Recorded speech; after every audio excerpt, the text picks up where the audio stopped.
Hello friends, welcome to Bijoyita's yummy kitchen. আজ আমরা দেখতে চলেছি আমাদের বাড়িতে দই পাবদা আমরা কি করে রেসিপি তৈরি করি, সেটাই আজকে আপনাদের সাথে শেয়ার করব। তাহলে আসুন দেখে নিয়ে এই রেসিপিটি তৈরি করতে আমাদের কি কি ইনগ্রিডিয়েন্টস লাগছে আপনাদের সাথে শেয়ার করার চেষ্টা করছি। রেসিপির জন্য আমাদের লাগছে কুচি করে কেটে রাখা পেঁয়াজ, কুচনো লঙ্কা, গরম মশলা থেতো, এখানে ছোট এলাচি, লবঙ্গ আর দারচিনি থেতো করে রাখা, আর বাটা মশলার মধ্যে আছে জিরে আর আদা শিলপাটাতে পেস্ট করা। লাগছে পোস্ত বাটা, ফেটিয়ে রাখা টক দই, এটা সামান্য ময়দা দিয়ে তারপর বিট করে রাখা ভালো করে, যাতে দই রান্নাতে যখন দেওয়া হবে তখন যেন না ফেটে যায়। মেন ইনগ্রিডিয়েন্টস হলো পাবদা মাছ। দেখুন, এগুলো জাম্বো সাইজের পাবদা মাছ, এর থেকেও বড় হয়, কিন্তু আমরা আজকে এই সাইজের পাবদা মাছই রান্না করছি। আর লাগছে, মাফ করবেন বলতে ভুল হলো, এই মাছগুলো ভালো করে কেটে ধুয়ে পরিষ্কার করে নুন হলুদ আর সামান্য পরিমাণ তেল মাখিয়ে রাখা আছে। পাবদা মাছ যখন তেলে ভাজা হয় তখন খুবই ফাটে, সেই জন্যে তেল মাখিয়ে রাখা আছে। শুরু করছি।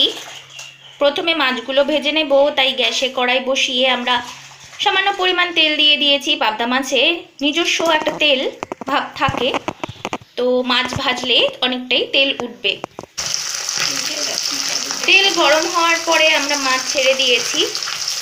দেওয়ার সময় দেখাতে পারিনি, কারণ যেহেতু আজকে বড় সাইজের পাবদা মাছ আর তেলাক্ত ভাব একটা থাকে, আমি আগেই বললাম, সেহেতু খুবই ফুটে উঠছিল।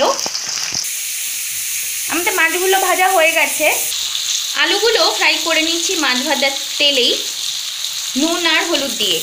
আজ আমাদের বাড়িতে তৈরি হচ্ছে দই পাবদা।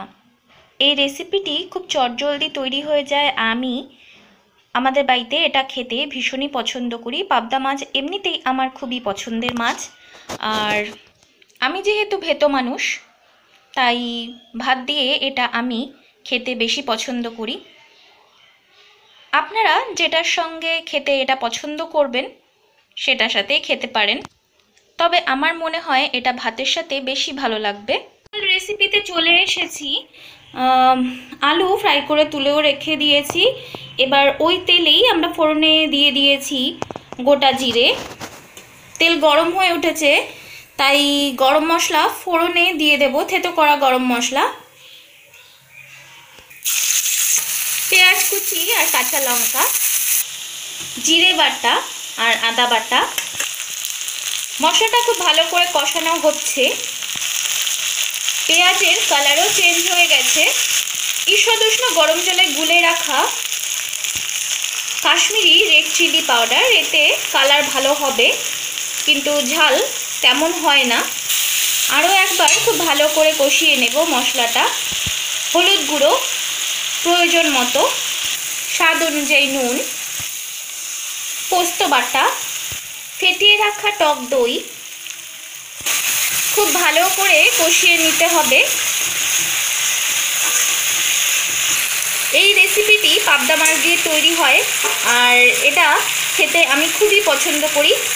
আসলে পাবদা মাছ খেতে ভালোই লাগে, যেহেতু কাটা কম, বাচ্চাদের পক্ষেও খাওয়াটা অনেকটাই সুবিধাজনক।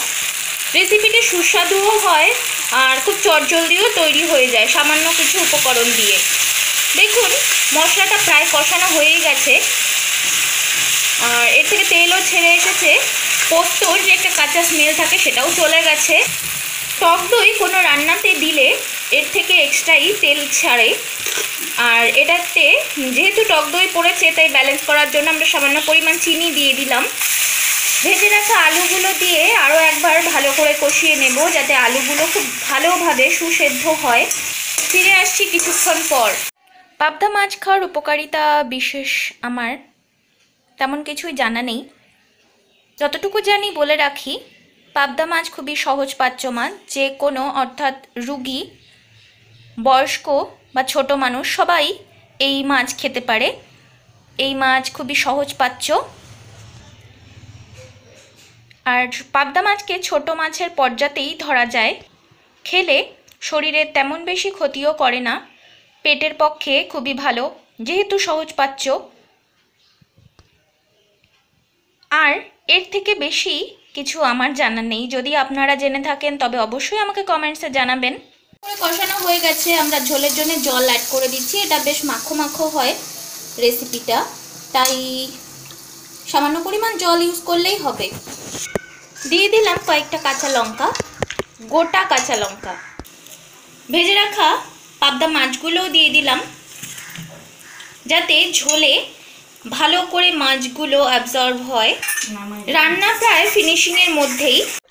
আমাদের দই পাবদা রেডি হয়ে গেছে, এবার গার্নিশ করে আপনাদের সামনে নিয়ে আসছি।